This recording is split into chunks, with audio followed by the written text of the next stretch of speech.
The United States has just lost its top credit rating. For the first time in modern history, America is no longer viewed as a perfect borrower.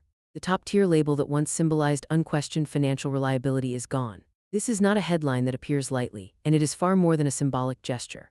Credit ratings play a central role in how the global financial system evaluates and interacts with a country. They influence how much it costs to borrow money, how confident investors feel, and how stable financial markets remain across the world.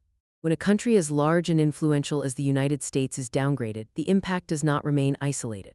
The effects begin quietly, often unnoticed, and then spread outward through markets, institutions, and economies worldwide. This kind of downgrade is exceptionally rare. Only a small number of countries have ever lost their highest credit rating, and even fewer serve as the backbone of the global financial system. U.S. government debt is not just another financial instrument. It sits at the core of pensions, banks, insurance companies, and foreign exchange reserves around the globe. Trillions of dollars in assets depend on the assumption that U.S. debt is stable and dependable. When that foundation is questioned, even slightly, the consequences can be far larger than most people expect. What many observers miss is how and why this downgrade occurred. It did not result from a single dramatic event. There was no sudden market crash, no emergency bailout, and no overnight collapse. Instead, it reflects a growing recognition that long-term risks can no longer be overlooked. Rising debt levels, persistent political paralysis, and steadily increasing interest costs have been building pressure for years. These issues were often masked by strong market performance and optimistic headlines, creating a sense of stability that obscured deeper vulnerabilities. When the downgrade was announced, markets reacted quickly. Bond yields moved higher, stocks turned volatile, and traders adjusted positions. But the most important story is not about one bad trading session or short-term market swings. It is about trust. At its core, a credit rating measures belief. It reflects confidence that a borrower will meet its obligations on time without disruption and without political or financial drama. When that belief weakens, even marginally, the entire system begins to adjust. This is where the real question emerges.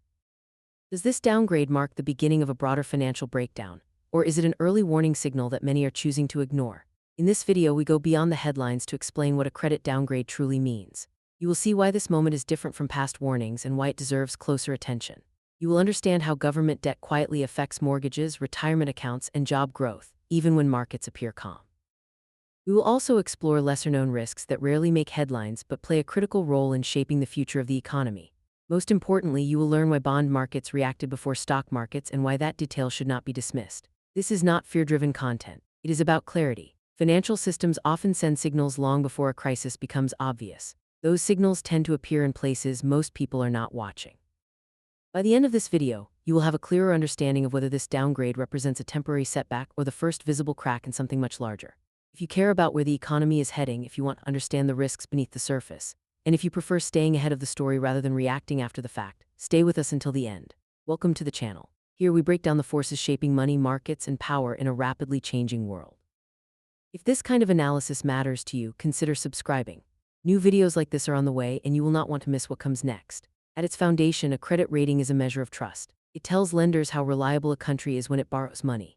When a government issues debt, it is making a promise to repay that money with interest. A credit rating reflects how confident the world is that this promise will be honored on time and without disruption. Higher ratings signal stronger trust. Countries with top ratings are viewed as safe, predictable, and stable. Investors expect consistent policy, low default risk, and orderly financial management. Because of that confidence, these countries can borrow at lower interest rates. Lenders accept smaller returns because the perceived risk is minimal. In effect, trust lowers the cost of money. When a rating is reduced, that equation changes. Even a slight weakening of trust leads lenders to demand higher compensation for taking on risk. Interest rates rise and borrowing becomes more expensive. This does not affect governments alone. Businesses and financial institutions that rely on government benchmarks to price their own loans are impacted as well. A shift at the very top of the system quietly flows downward, influencing costs, decisions, and stability across the entire financial landscape. For decades, the United States occupied the very top rung of the global credit ladder. It held the highest possible rating, a distinction shared by only a small handful of nations. That rating sent a powerful message to the world. U.S. debt was considered as close to risk-free as any asset could be. American Treasury bonds became the benchmark for global finance. Other investments were measured against them. They were accepted as collateral, stored as reserves, and treated as safe havens whenever markets faced stress or uncertainty. This position gave the United States an extraordinary advantage. It allowed the government to borrow vast sums of money at relatively low cost. Wars could be financed, economic stimulus could be deployed, and long-term social and infrastructure programs could be funded without triggering immediate financial strain. Just as importantly, this trust in U.S. debt reinforced the dollar's role as the world's dominant currency. Confidence in treasuries supported confidence in the entire global system built around the dollar. But a top credit rating is never guaranteed forever. It depends on discipline, political stability, and confidence in future policy decisions. When government debt grows faster than the economy that supports it, when political disputes raise doubts about timely payments, and when interest costs begin consuming larger portions of the federal budget, the risk profile starts to change. These pressures do not cause sudden collapse. Instead, they work slowly, reshaping how creditors view the borrower over time. That is why a downgrade matters even in the absence of a crisis. It is not a reaction to a single bad moment. It is a reassessment of long-term reliability. Losing the highest rating signals that the margin of safety has narrowed. Assumptions that were once taken for granted are now being questioned. The perception of U.S. financial strength has shifted, even if the system continues to function. Recently, that shift became impossible to ignore. Moody's made a decision that captured global attention, lowering the United States' sovereign credit rating from its top tier to the next level down. On paper, the change appears small. In reality, it carries significant weight. The downgrade means Moody's no longer views U.S. government debt as entirely free of long-term risk. The concern is not about the government's ability to pay today, but about the direction of its fiscal path over the years ahead. This decision is especially notable because Moody's had held its top rating on the United States longer than any other major agency. For years, it stood apart while others issued warnings. That resistance is now gone. The downgrade signals that rising debt, expanding deficits, and mounting interest costs have altered the long-term outlook to a degree that can no longer be dismissed. Under current policies, future obligations may become increasingly difficult to manage. This is not the first time the United States has faced this kind of scrutiny. In 2011, Standard & Poor's shocked global markets by stripping the U.S. of its top rating following a tense political standoff over the debt ceiling. That moment revealed something unsettling. Political dysfunction itself could become a financial risk. Investors were forced to confront the idea that even the strongest economies are vulnerable to internal deadlock. More than a decade later, Fitch followed with its own downgrade in 2023, citing familiar concerns. Worsening fiscal conditions, repeated budget battles, and the absence of a credible long-term plan to stabilize debt all played a role. Each downgrade added pressure, even when markets did not react dramatically in the short term. With Moody's decision, a critical threshold has now been crossed. All three major credit rating agencies have lowered the United States from the highest possible tier. This alignment matters. These agencies influence how risk is assessed across the global financial system. Their ratings shape investment mandates, portfolio strategies, and perceptions of safety at the institutional level. When all three reach the same conclusion, it signals that concerns are no longer isolated or theoretical. They have become part of the mainstream financial outlook. This does not mean a default is imminent. What it does mean is that the long-term health of U.S. finances is being judged more cautiously than before. The world's perception of American debt is quietly changing. And this downgrade did not come out of nowhere. It is the result of deep structural issues that have been building for years. At the center of it all is the sheer size of U.S. government debt. The total has now surpassed $36 trillion and continues to rise. This is not a short-term emergency response. It reflects a long-standing pattern of spending more than the country collects in revenue year after year, gradually reshaping the financial foundation beneath the world's most important economy. As government debt continues to rise, the burden of managing that debt grows heavier with each passing year. Borrowing more today does not simply solve short-term problems. It creates larger and more complex obligations for the future. An increasing share of the federal budget is now consumed by interest payments alone. This money is not being used to rebuild infrastructure, invest in innovation, strengthen education, or support long-term economic growth. It is spent simply to service what already exists. As this share grows, flexibility shrinks. The government has fewer options when unexpected shocks hit the system, whether those shocks come from financial markets, geopolitical events, or economic downturns. Political gridlock has compounded the problem. Lawmakers remain deeply divided over how to control spending, reform entitlement programs, or raise revenue in a sustainable way. Budget negotiations frequently devolve into high-stakes standoffs that dominate headlines and unsettle markets. Instead of long-term fiscal planning, temporary funding measures and last-minute compromises have become the norm. Debt ceiling debates repeatedly raise questions about whether obligations will be paid on time, even when the resources exist to do so. From the perspective of creditors, this uncertainty matters. Even if the underlying economy remains strong, political dysfunction introduces risk that cannot be ignored. The absence of a clear, credible plan to stabilize debt sends a troubling signal to investors. Financial markets value predictability above almost everything else. Lenders want confidence that future governments will act responsibly regardless of which party holds power. Repeated delays, shifting priorities, and partisan conflict undermine that confidence over time. Trust does not collapse all at once. It erodes gradually through small signals that accumulate until perceptions begin to change. That erosion is exactly what credit rating agencies are watching. Rising interest costs add yet another layer of pressure to an already strained system. As interest rates move higher, the government must pay more to roll over existing debt and issue new bonds. This creates a feedback loop that becomes increasingly difficult to escape. Higher rates raise borrowing costs. Higher borrowing costs expand deficits. Larger deficits require even more borrowing. Each cycle reinforces the next, pushing the system further from stability. Unlike a sudden financial crisis, this process unfolds slowly. It often goes unnoticed during periods of strong economic growth, when markets are focused on profits rather than long-term sustainability. Credit rating agencies, however, are designed to look past short-term strength and focus on these underlying dynamics. Their concern is not whether payments can be made today, but whether the current trajectory remains viable years into the future. Markets responded quickly once the downgrade was announced, reflecting an abrupt shift in confidence. U.S. stock futures dropped almost immediately, signaling unease among investors. Traders moved cautiously, reassessing risk in a world where the benchmark of financial safety, U.S. government credit, had been weakened. Even modest declines carried meaning. They hinted at broader uncertainty as portfolios were adjusted and trading algorithms recalibrated their assumptions. Treasury yields rose at the same time, a clear indication that borrowing costs for the government were increasing. When yields climb, lenders are demanding higher returns to compensate for perceived risk. This is not an abstract market move. Higher yields translate directly into higher interest payments on new debt, adding further strain to the federal budget. These increases ripple outward. Mortgage rates, corporate loans, and personal borrowing costs are often tied to Treasury benchmarks. As government borrowing becomes more expensive, so does borrowing throughout the economy. The reaction did not stop with stocks and bonds. The U.S. dollar came under pressure in currency markets as international investors reassessed exposure. A weaker dollar can influence import prices, export competitiveness, and global trade relationships. Economies around the world rely heavily on dollar-denominated transactions, and shifts in confidence can create far-reaching ripple effects. Bonds issued by other countries and institutions that are priced relative to U.S. rates also felt the impact, as changes in the perception of American creditworthiness spread through global financial markets.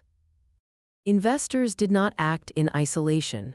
Portfolio managers began rebalancing exposure, shifting funds toward assets perceived as safer and adjusting risk models. Even automated trading systems responded, amplifying initial movements. Financial media focused on volatility, but beneath the headlines, something more subtle was happening. Each trade and each adjustment reflected a recalculation of risk in a system that had long been assumed to rest on an unshakable foundation. In short, the downgrade sent immediate tremors through equities, bonds, and currency markets. It served as a reminder that confidence in U.S. debt is not merely symbolic. It is a core pillar of global finance. The speed of the market's reaction highlighted both the fragility and the deep interconnectedness of the modern financial system. The consequences of the downgrade extend far beyond headlines and short-term market moves. One of the most immediate and tangible effects is higher borrowing costs. With a lower credit rating, the U.S. government must now pay more to borrow money. Lenders demand greater compensation for what they perceive as increased risk. Even small increases in borrowing costs can have significant long-term effects when applied to trillions of dollars in debt, reinforcing why this downgrade carries implications that reach far beyond a single announcement. Higher borrowing costs for the U.S. government do not stop at Washington. Over time, they filter outward through the entire financial system and eventually reach businesses and consumers. When the government pays more to borrow, financial institutions adjust their pricing models. Loans become more expensive. Mortgage rates edge higher, credit card interest rates rise. Even small increases can add up to significant costs over the life of a loan, quietly straining household budgets and reshaping spending decisions. What begins as a shift in sovereign credit perception can end up affecting everyday financial choices for millions of people. Investor trust is another critical area impacted by the downgrade. Markets are built on confidence and stability. Any signal that the foundation of the financial system is weakening immediately introduces caution. Uncertainty tends to push investors away from riskier assets and toward alternatives they perceive as safer. Sometimes these shifts are dramatic, but more often they unfold gradually. Subtle doubts can ripple through global markets, creating ongoing fluctuations in equities, corporate bonds, and commodities. Over time, repeated signals of weakening trust can influence how companies plan for the future. Businesses may delay expansion, scale back hiring, or hold off on major investments. These decisions, taken collectively, can slow long-term economic growth even without a formal recession. The impact of the downgrade is not confined to the United States. The global financial system is deeply intertwined with U.S. government debt. Many international bonds, loans, and financial products are priced relative to U.S. Treasury yields. When those yields rise, interest rates around the world often move with them. This changes the cost of borrowing for governments and companies far beyond U.S. borders. Currency markets respond as well.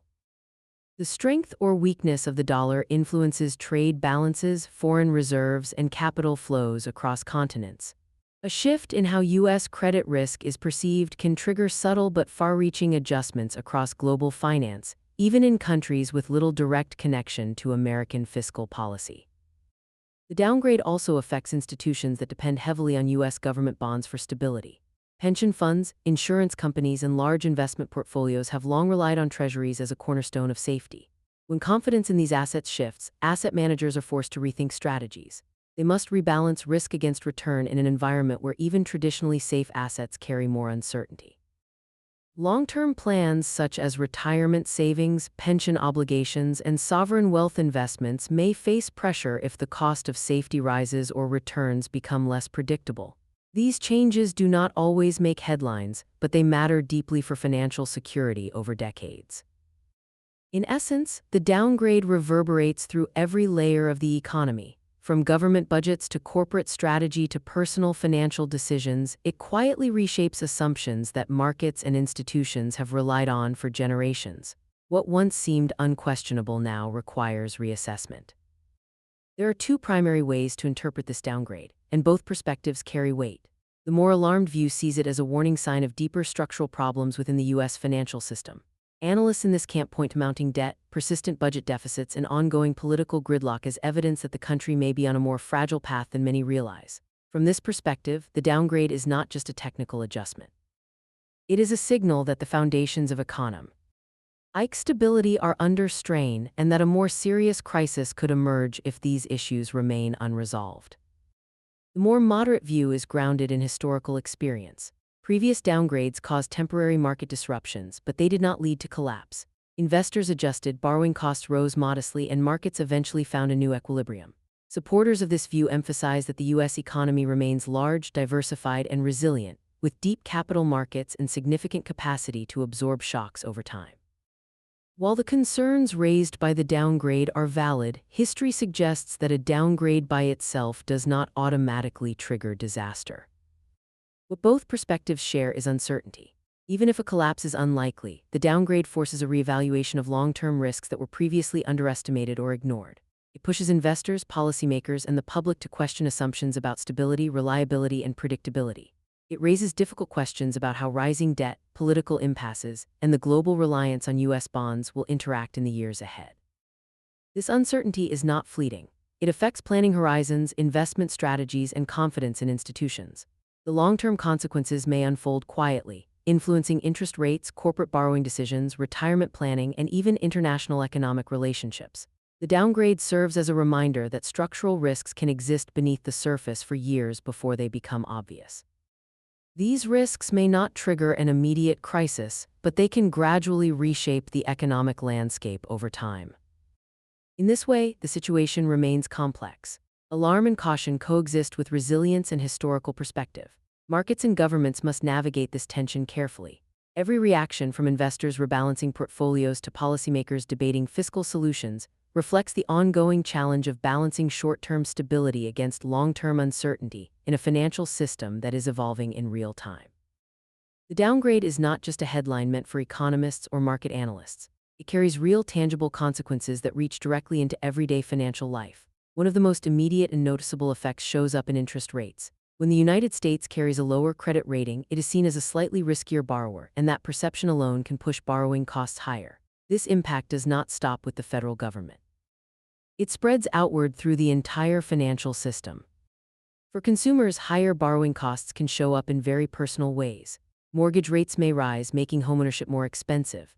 Car loans can become costlier, increasing monthly payments. Personal credit, including credit cards and lines of credit, may also carry higher interest charges. Even small percentage increases can translate into hundreds or even thousands of dollars over the life of a loan.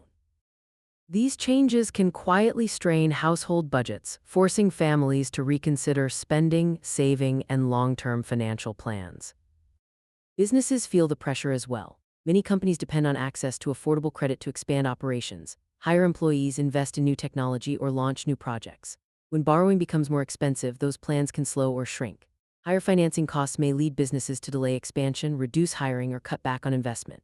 Over time, this can weigh on productivity and job growth, creating broader economic effects that extend beyond individual companies. Retirement investments are another area directly influenced by a credit downgrade. Pension funds, retirement accounts, and long-term investment portfolios often rely heavily on U.S. Treasury bonds as a core source of stability and safety. When Treasury yields rise and bond prices fluctuate, portfolios can experience increased volatility. Investors may see noticeable swings in the value of stocks, bonds, and other assets as markets adjust to a new risk environment. For long-term savers, this may require rethinking asset allocations, expected returns, or risk tolerance. Even traditionally cautious strategies are not immune to the ripple effects created by changes in government credit perception. The government itself faces mounting pressure as well. Higher borrowing costs mean rising interest payments on existing debt and more expensive financing for future spending. This forces policymakers to confront difficult trade-offs. Funding priorities may need to be adjusted, and delays in addressing long-standing structural debt issues can compound future challenges. Lawmakers are tasked with balancing fiscal responsibility against the need to support economic growth, all while markets and the public watch closely. The pressure is immediate in terms of budgeting and borrowing, but it is also long-term, shaping decisions about infrastructure investment, social progress, and national priorities under tighter financial constraints. This moment also highlights how deeply interconnected the financial system has become. Individual borrowing decisions, corporate expansion plans, investment strategies, and government policy are all linked. A shift in one area can quickly cascade into others. Higher interest rates can slow consumer spending, which affects business revenues, employment, and ultimately tax collection. Volatility in investment portfolios can influence consumer confidence, altering spending behavior even further. At the same time, government actions aimed at stabilizing debt levels and reassuring investors can ripple outward, shaping both domestic confidence and international perceptions of the United States. In essence, the downgrade reaches far beyond Wall Street trading floors. It touches personal loans, savings accounts, retirement plans, corporate strategies, and government policy decisions. The effects may unfold gradually rather than all at once, but their influence will be felt across multiple layers of the economy. Individuals, businesses, and policymakers alike will need to adjust their expectations and decisions in response. At the core of this situation are a few interconnected realities. The first is the sheer size of U.S. government debt, which has reached unprecedented levels, surpassing $36 trillion and continuing to grow. This enormous obligation shapes how investors, financial institutions, and even foreign governments view the United States. It influences perceptions of stability, reliability, and long-term sustainability. Understanding this backdrop is essential because it explains why a change in credit rating carries such wide-ranging consequences and why the conversation around debt, trust, and financial responsibility has become increasingly difficult to ignore. The debt itself is not automatically catastrophic, but it demands careful management, discipline, and a long-term strategy. Debt can be sustainable when economic growth, interest costs, and policy decisions are aligned. Problems arise when those elements move out of balance. When growth slows, interest payments rise, and political decision-making becomes fragmented, the risk profile of a country changes. This is precisely the kind of shift that prompts credit rating agencies like Moody's to reassess a nation's creditworthiness. Their role is not to predict a sudden collapse, but to evaluate whether current trends can be sustained over time without disruption.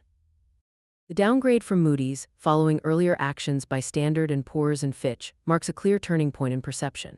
The highest possible rating is no longer guaranteed for the United States. This change sends a signal to global markets that U.S. government debt is now viewed as slightly more risky than it was in the past. Even small adjustments in perceived credit quality can have outsized effects. They influence borrowing costs, shape investor confidence, and alter financial strategies across the world. This is not a minor technical revision buried in a report. It is a message that the foundation of assumed safety has shifted. Markets responded quickly and visibly to that message. U.S. stock futures declined, reflecting immediate caution among investors. Treasury yields rose, indicating that lenders were demanding higher returns to hold government debt.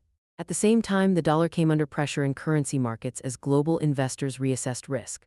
Bonds and financial instruments tied to U.S. debt experienced increased volatility. These reactions highlight just how sensitive modern markets are to changes in trust and perception.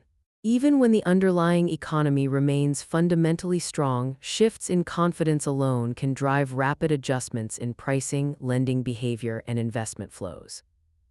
At the same time, it is important to recognize that a downgrade does not automatically signal collapse. Financial systems are built to adapt, and history shows that markets often absorb and adjust to downgrades over time. Much depends on what happens next. The actions taken by policymakers, investors, and institutions will shape how this moment unfolds. Responsible fiscal management, realistic budgeting, and credible plans to stabilize or reduce debt could help restore confidence and prevent further deterioration. On the other hand, inaction or prolonged political gridlock could magnify the risks already identified by the downgrade. This is why this moment is so pivotal. It sits at the intersection of warning and opportunity. Rising debt levels, shifting credit perceptions, and immediate market reactions all signal underlying tension, but they also provide a clear roadmap. The path forward will not be determined by numbers alone. It will be shaped by decisions, discipline, and long-term foresight. How leaders choose to respond will determine whether this episode is remembered as a temporary adjustment or the beginning of deeper financial challenges. The United States is facing a critical moment. Debt is climbing, credit ratings have slipped, and markets are paying close attention. The central question remains unanswered. Will the country take meaningful steps to address its debt problem, or will it drift further into financial strain over time? This question affects not only markets but households, businesses, and the global economy. We want to hear your perspective. How do you see the future of America's finances unfolding? Share your thoughts in the comments below and join the conversation. If you found this analysis valuable, make sure to like the video and subscribe to the channel.